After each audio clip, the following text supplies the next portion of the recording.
Hey, it's Matthew David Hurtado, and in this broadcast, I have something really cool for you if you want to know how to shift from point A to point B in your life. And what I mean by that is if you have a problem and it seems to be something that you've tried to resolve on your own, but you just can't seem to work your way through it. I want to talk to you about that.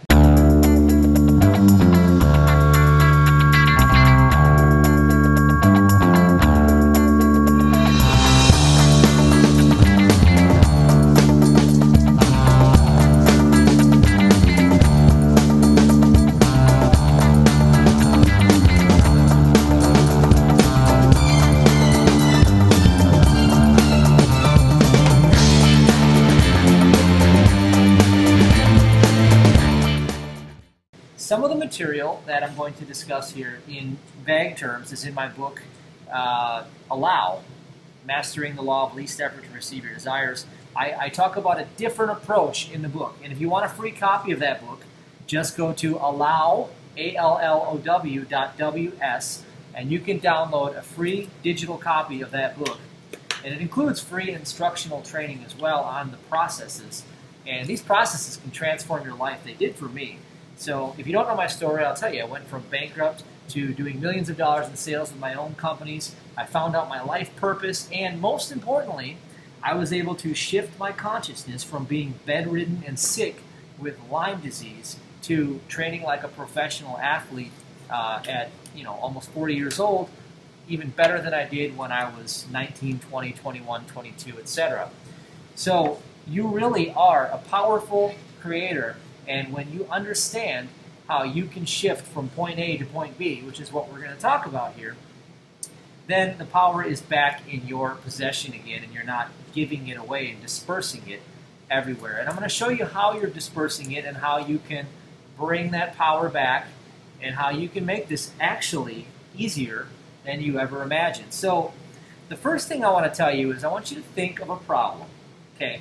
Think of the problem that bothers you the most, and just take a moment and hone in on that problem and just really set with it for a second. And what I want to tell you first is that this situation does not serve you, all right?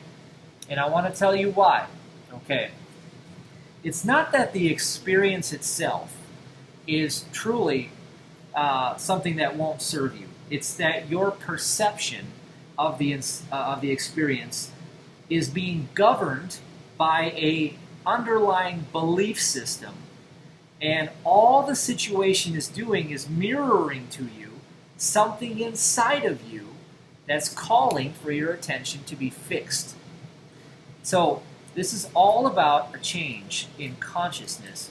And so what I want to tell you about approaching a problem from the level of what most people do is they have this big problem and they try to chip away at it and solve it and do all these different things. But isn't it interesting that the solution usually comes when you least expect it, or when you've diverted your attention away from the problem? So what I want to tell you about what you're probably doing to solve your problem is that you can't get there from here.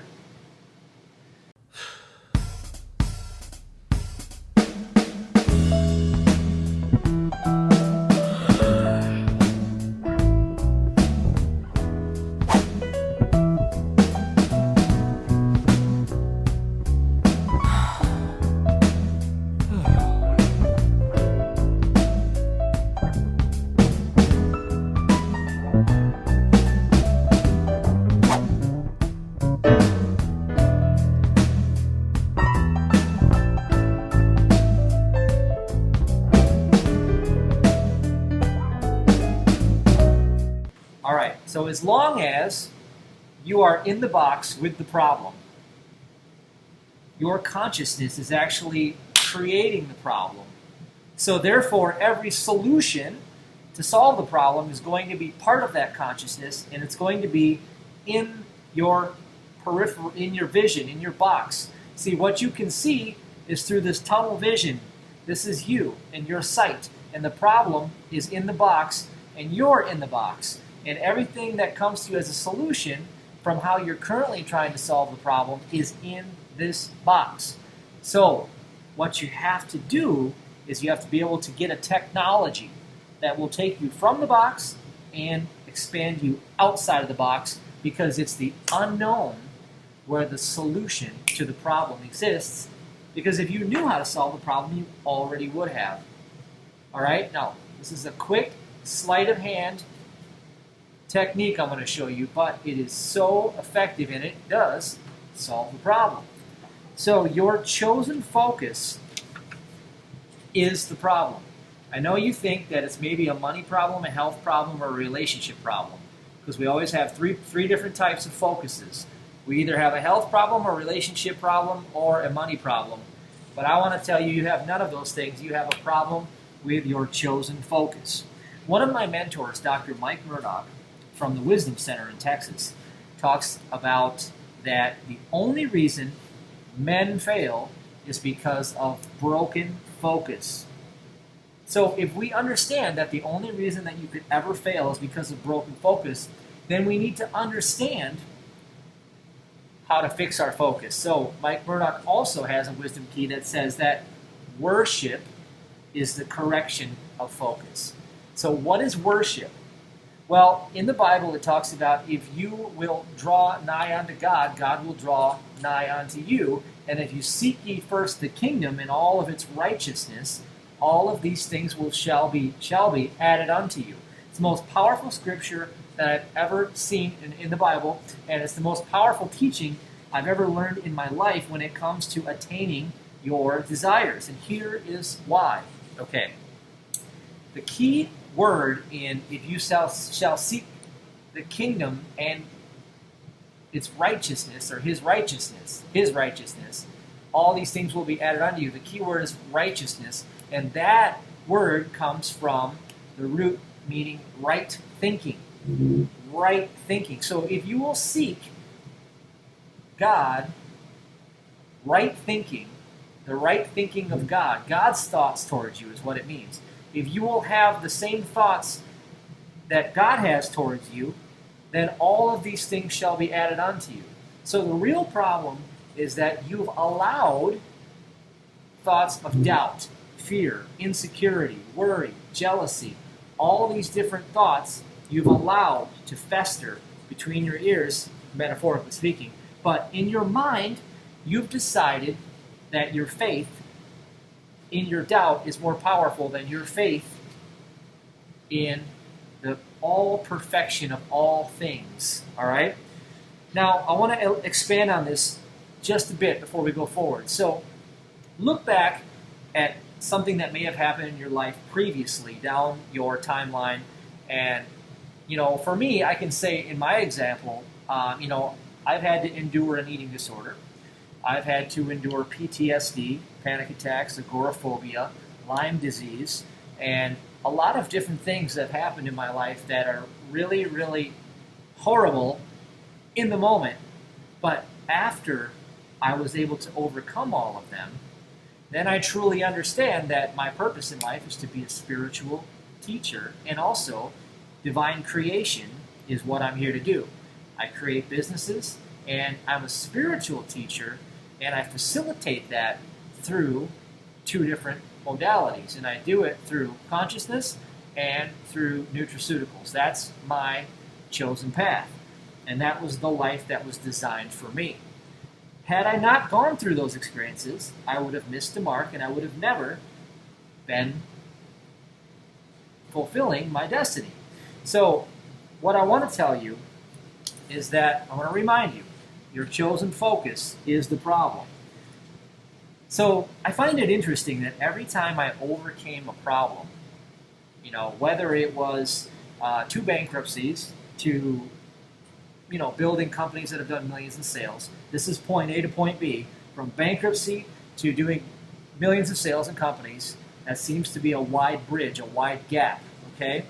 And from being bedridden and dying with Lyme disease to training like a pro athlete seems to be a wide gap.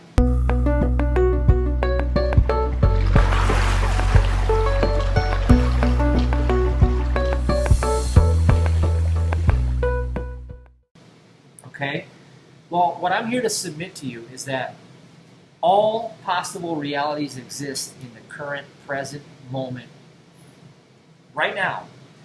And you have the ability to move in and out of dimensions as you wish, vibrationally speaking.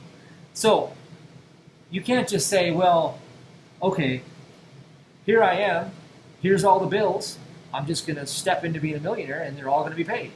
Because your mind will not allow you to go from point A to point B at the current level of consciousness you're at. Einstein discovered that you can't solve the problem at the same level of consciousness that it was created at. Remember, the box. So, for you to say, well, here I am, here's these health challenges, here's my perfect health, I'm just going to change my thought, and that's where I'll be. The problem with that is that the thought you're going to change it to is probably going to come from within that box. For instance, what I used to do when I was sick was I would spend 3 to 4 hours a day Googling and looking for healer after healer after healer, and supplement after supplement after supplement, device after device after device. And in essence, I was actually reinforcing the problem and keeping the story alive, okay? Now, that is the secret. I want you to stay with me because this is all going to come together for you if you understand what I'm telling you. Remember what I told you. I was reinforcing the story by trying to solve it at the level of consciousness where the problem was created. So if the problem is created at a level of consciousness of dis-ease, then all of the little searching I did online was going to do nothing more than reinforce the disease.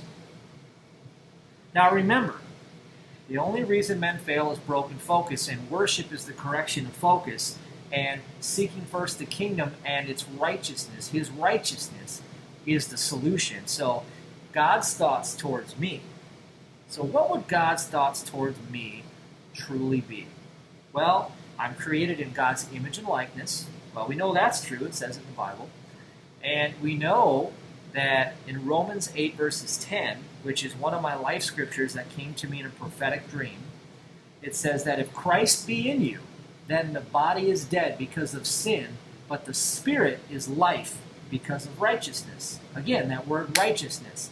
So he talks about spirit and being life and the body being dead because of sin.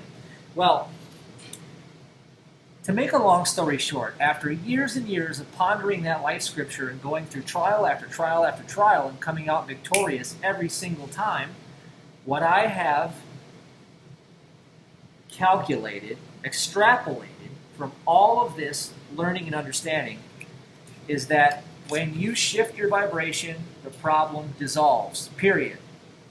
This is all about you making a change of consciousness.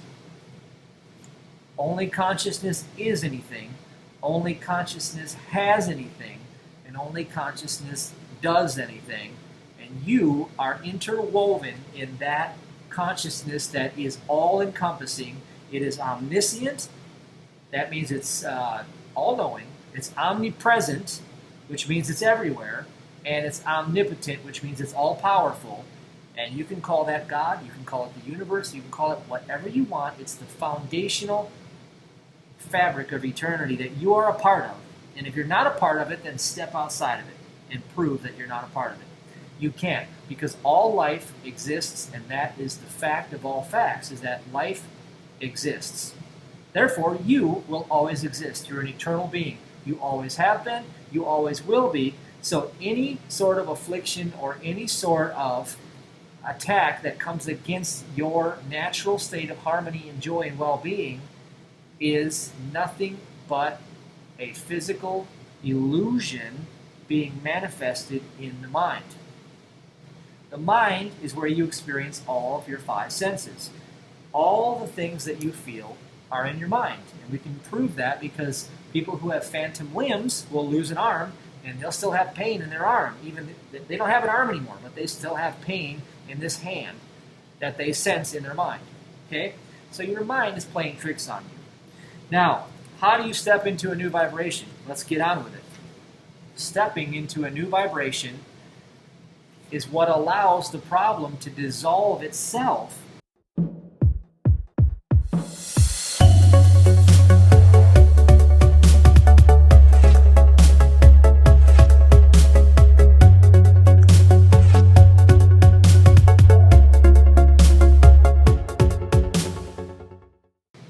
And you see, what I want to tell you is something that I kept reading to myself. And I remember, I'm going to digress a bit, when I had Lyme disease and I could barely walk around the block, and I would spend month after month after month trying to figure out how I was going to get out of this conundrum. It was a pickle. I didn't know how I was going to do it. I just knew I had to do it or I was going to die. I had one choice, survive or die. That was it. So I found this quote. I don't know who made it, but it says, "If you will persist as others have persisted, you will succeed as others have succeeded. You will experience the falling away of a fear or a compulsion. It will fall away like an arrow in the midst of flight because you no longer give it the wings to fly." One more time. If you will persist as others have persisted, you will succeed as others have succeeded.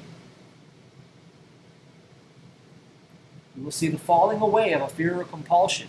It will fall away like an arrow in the midst of flight because you no longer give it the wings to fly. I truly believe that an angel sent me that, and I wrote that on a card and I carried it with me every single day, and I meditated on it every day while I walked around the block in pain, agonizing pain, crying many nights, thinking that I'm either going to die or I'm going to figure this out. You see, it was out of necessity that my consciousness made the leap, and I was able to walk away from the afflictions that I had. And so what I want to do is I want to impart that consciousness to you. It's in my presence, and you can be in this presence, and you can have this consciousness. It's a certainty, it's a knowing from experience that we are not physical beings at all. We are spiritual, and we always will be spiritual. We are having the deception of a physical reality, but we are always in our permanent abode as the image and reflection of God's image and likeness. So, this ties in with the work that I discovered with Dr. Phineas Parkhurst Quimby. He was around in the 1800s. Stay with me, I'm not going off course here. I'm going to wrap this up like a puzzle for you. I have to put a puzzle together in your consciousness so I can integrate and sync you up with where I'm at. And then when you have the aha moment, then you will make the shift, and you will also make the leap in consciousness. So Dr. Phineas Parkhurst Quimby, he was a watchmaker by trade, and he had an affliction called consumption. And consumption actually is resurfacing back in the United States again. It's one of these old diseases that's come back, and essentially your fluid built up in your lungs and you drown to death in your own fluid. And he was at his last stages of this disease. So he heard about a guy who went horseback riding and actually healed himself of consumption. So back in the 1800s, things were a little more primitive. So first of all, Dr. Quimby had taken so much camphor, and that was another archaic medicine they used back in the early ages, that the medical establishment at the time said he was going to die of the poisoning from all the camphor if he didn't die of the consumption first. So he had nothing to lose. So he went and got in a carriage with a couple horses, and he went up on a hill. And he thought, well, heck, I don't know how this is going to heal me, but I'm going to give it a try. Horseback riding. So he went up on the hill, got out of the carriage, and he was very weak. He could barely breathe, barely could function at all at the time because he was so sick. Now what happened is something startled one of the horses, and he could see that this carriage was going to leave, and he would be stranded on this hill with no way to get back down because he was too weak, and he would probably die up on the hill. So he got himself back in the carriage as the horses took off, And the whole thing shook, and he held on for dear life all the way down to the bottom of the hill where the horses stopped, and he got off the horses, and he recognized that within himself he was strong, and he was as fresh as ever, and he had no symptoms of his disease. So in that moment, he made this interpretation, and he thought, well, there's something going on here, because if my physical body was this sick, then how did I all of a sudden reclaim all this energy, even if it was for just a fleeting moment? And so what he realized through all of his studies, and then he ended up healing over 10,000 people with just logic alone, is that this is how the human that is a spiritual being takes on the physical manifestations of most of these illnesses, is that we pick up a belief because minds mingle. Because somewhere along the line, we picked up a belief either consciously or psychically through someone else. Minds mingle at the unconscious level. And we associated a fear or an emotional shock that synchronizes our consciousness into that experience and keeps re-looping it over and over and over and over and over and over. And then as the fear escalates with the body of knowledge driving it, the body of knowledge says that this disease leads to the grave. So as the mind keeps repeating this loop over and over and over, the fear gets stronger and stronger because the belief says that this disease leads to the grave. Are you feeling embarrassed and stuck because you can't focus or concentrate? I have a confession to make. I spent years unable to think clearly, like I was in a fog. I was going through the motions, running my companies, and I hated feeling groggy and mentally sluggish. I couldn't get ahead like this. It's no secret, the powers that be want us dumbed down. Chemicals, fluoride, our brains are under siege, and we are experiencing lower IQs. But now there's a weapon to fight back and win. Introducing DNA Evolve, a revolutionary breakthrough in a category of cognitive enhancers called nootropics. I've been using DNA Evolve and couldn't feel better. For me, it works. It feels great to get things done again and get ahead. Try a free sample for yourself at DNAEvolveSample.com. That's DNAEvolveSample.com. Supplies are limited, so go to DNAEvolveSample.com right now. You may not understand this now, but you will, because knowledge has inherent organizing power. And so as you take this knowledge in, it will synchronize itself into you and build its own matrices, and your consciousness will open to new levels, and you will start to see what you have been missing. This is important for you to understand at this time.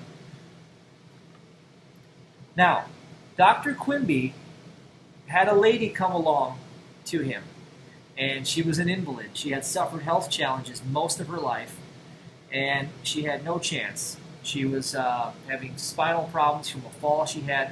She was in rough shape, and within a few days, he got her out of that jam, doing the work that he did.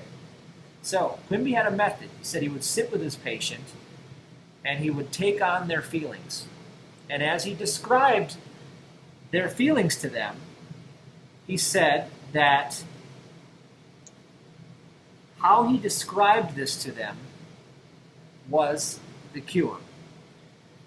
He could take on anybody's symptoms, whether they were lame or they had a headache.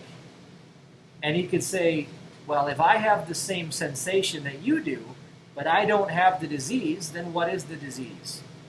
And then they would argue for their right to have the disease, and he would argue like an attorney and correct the mind. And he said that correcting the mind was responsible for them healing themselves, and usually within hours to a few days, once the mind was corrected, they would walk away from their affliction. So this woman that came to him, her name was Mary Baker Eddy. And Mary Baker Eddy went on to found the Christian Science practice. Okay, not Scientology. Okay, it's not, it's not the Tom Cruise thing, but Christian Science is something that Mary Baker Eddy first experienced with Dr. Quimby, and then she rediscovered what she found to be Christ's true message of healing. And I am a proponent of this teaching, as I've seen it work for me time and time again. Now, there are some disclaimers here. Since I do promote nutraceuticals and I do promote a healthy regimen of consumption of food, there's a reason why. You see, Mary Baker didn't believe that it was important to buy into the world's knowledge. She didn't believe medicines really did anything other than what belief suggested. And today, however, there are so much of it. There's so many GMOs. There are so many estrogen mimickers. There are so many deficiencies. Today, we don't have minerals being put back in the soil that in her day, in Quimby's day, these minerals were in the soil. A lot of the things have changed in our external environment. So what I've developed is a hybrid to deal with the foundational essence. As Raymond Francis would say, disease is toxicity and deficiency. And when you correct those two things, then cells function properly, and then you are in health again. So my whole nutraceutical premise has been to correct cellular malfunction, and my mindset has been to correct the psyche and the consciousness that keeps the two things that Mary Baker Eddy said must be present in order for the disease to exist. And she says that is the fear of the disease, number one, the fear of the disease, and the belief in the disease.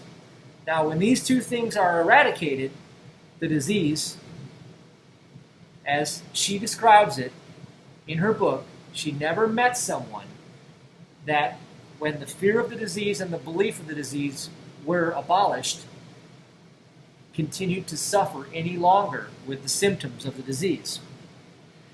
She also talks about how it is better for you to take on every germ under the sun than to take on a corrupted morality, or to let your consciousness be corrupted with guilt or shame or envy. These things will kill you. You see, again, these are non-physical things, but they do show up in the physical. This is a comprehensive approach, so for the purpose of this video, I wanted to plant a bunch of seeds to you that will grow on their own and will cause you to see something that you might be missing. And I want to show you what you can do to change consciousness, because that is key number one. And the first thing I want to tell you is to reframe the events. And after you reframe the events, you release and you allow. Now, the best way for me to tell you how to do that is to give you an example of how I did it. So, when I had symptoms of Lyme and I was very sick and I couldn't work a job, but yet I needed to do something because we had already bankrupted, we had already lost everything, and my back was against the wall. I had to produce some sort of life for myself because I was miserable. And out of that misery, I was searching, and getting sicker and sicker. Again, in the box, reinforcing the disease and staying locked in by telling the story of how bad it was and reinforcing the story and locking that loop, that mental loop kept repeating, and the fear got bigger. And as the fear got bigger, the disease got worse. And what was governing the fear? The belief that the disease had a life of its own, that it was going to lead me to the nothingness that I would end up as being dead. So the fear of all fears is the fear of death and the fear of nothingness. So the first thing to eradicate here is the fact that you are not ever going to die. You are a spiritual being having a human physical experience. You can't die. You are non-physical. 99.999997% of you is actually non-physical according to quantum physics. If 3 humans were in the room with me and we took the physical matter that was all of us, and we took the non-physical out of it, we could take a pin, like a little pin, and we could fit all 3 of our physical selves on the head of a pin. If we took the whole world, the planet Earth, and we took the non-physical out of it, and we took the actual physical quanta, the physical matter, the physical substrate of the universe, we could put the whole Earth as the size of a softball.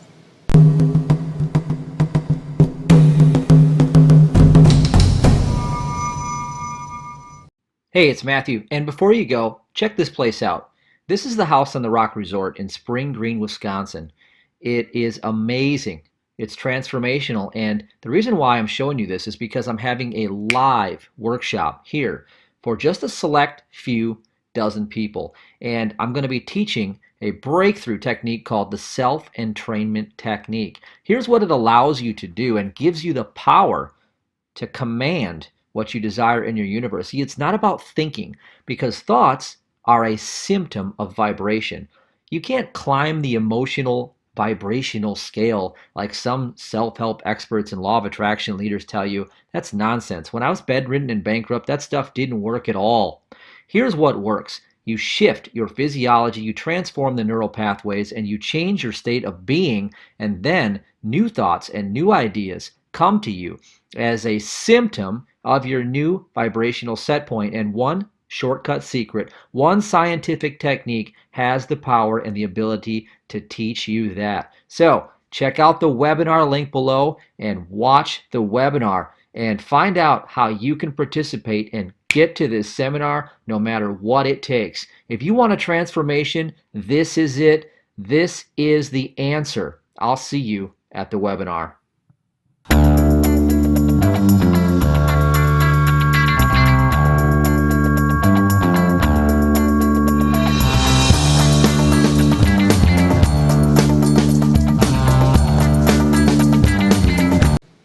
That's the actual size of the physical Earth.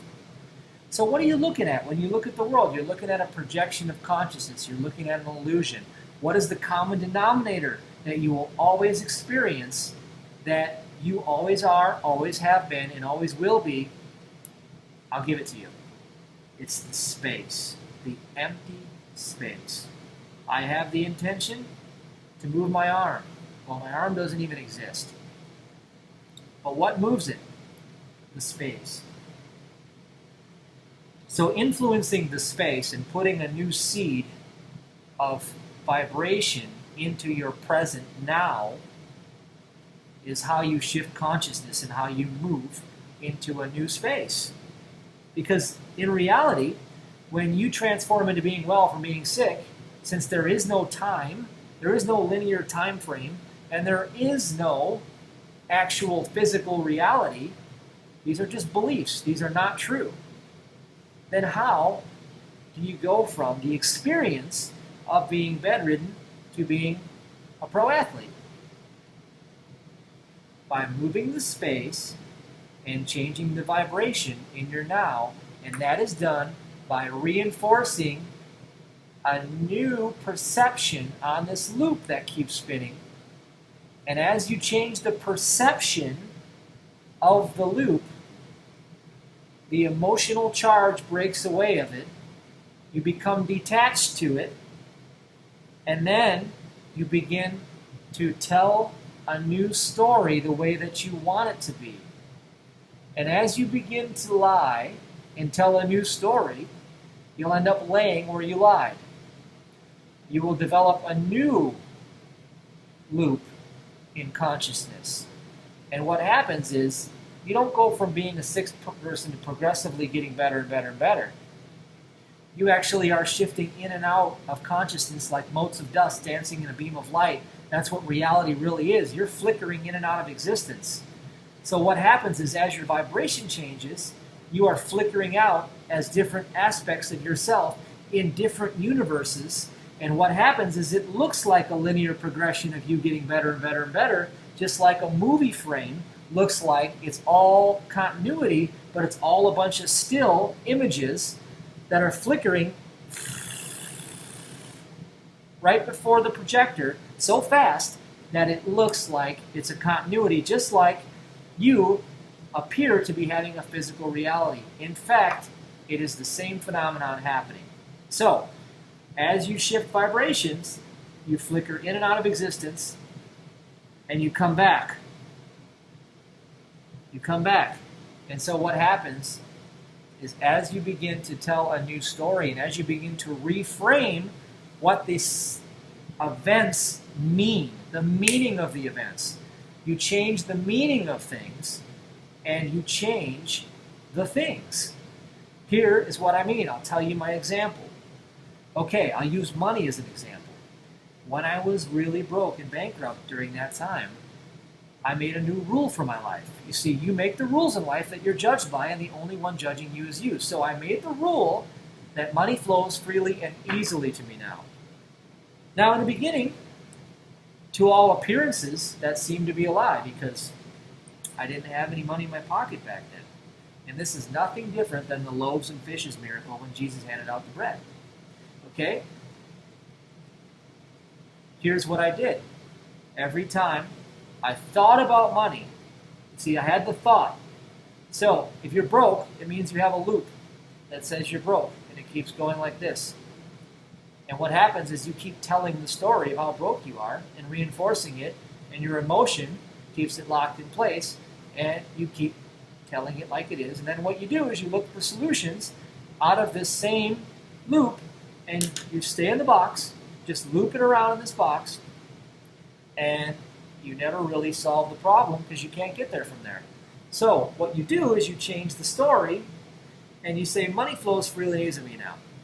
Period. Somebody comes along, and they say, how are you going to pay this bill? And you say, don't worry about it because money flows freely and easily to me now. Now, you say, well, that's garbage. And I say, well, that's what Jesus did. Jesus said, I'm going to feed them, have them sit and prepare for the feast. And he took what was on hand, okay? He took what was on hand and he began to disperse it, okay? He began to break it apart and to disperse it, creating circulation. He started to circulate it.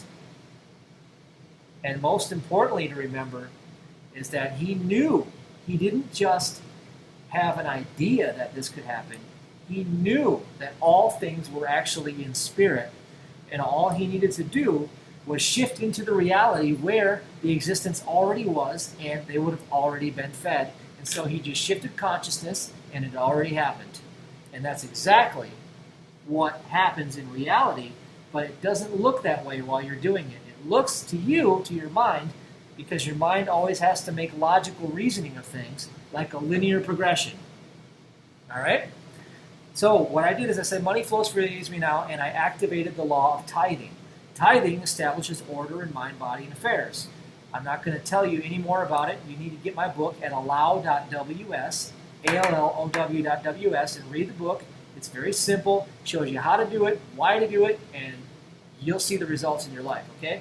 But I started tithing, breaking apart the substance, because worship is the correction of focus. And when you tithe, you are worshiping God with your substance, with your money, and what that does is it keeps your focus locked on to God, because seek ye first the kingdom and his righteousness, and all things will be added unto you.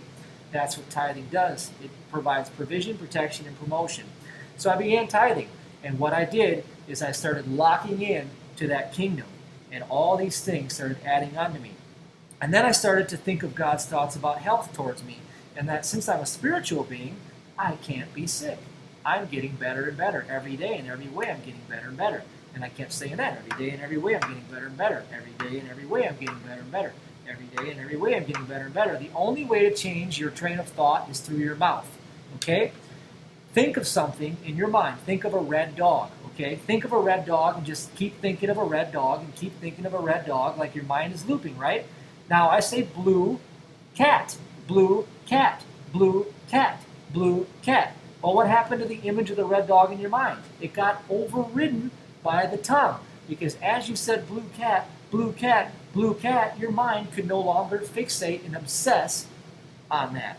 You see, that is how you change your consciousness. You change your internal dialogue and your external words that you speak, and you speak it in the face of appearances, and you persist until the mind starts to get a new blueprint, and it will, because you'll make a rule and your mind will follow the rule that you make. It may take a couple weeks, it may take a couple months.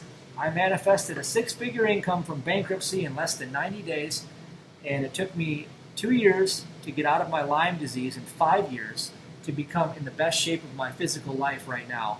And I say to you, time doesn't exist, so who cares? Because I applied the strategies, I took my power back, and I took my life back, and I've given you the tools to do it. For more information, go to allow.ws, ALLOW.ws. Check out the free ebook. Heck, just buy the book. Carry it with you. The energy is so high in that thing that if you carry that thing, that consciousness that I wrote it from is in your hands. It's coming into you. You are holding a device, a transmitter, a receiver. That book is a device. It's a transmitter. That consciousness that was brought through me, that was channeled through me. Okay, everybody channels, but that consciousness came through me, and as you hold that device, it comes through you, and there is transformation power like you wouldn't believe in that thing. So get that book, hold it in your hands, follow the exercises, and stay in contact with me, and we will work through this together, and you will see the falling away of a fear or a compulsion. It will fall away like an arrow in the midst of flight because you no longer give it the wings to fly.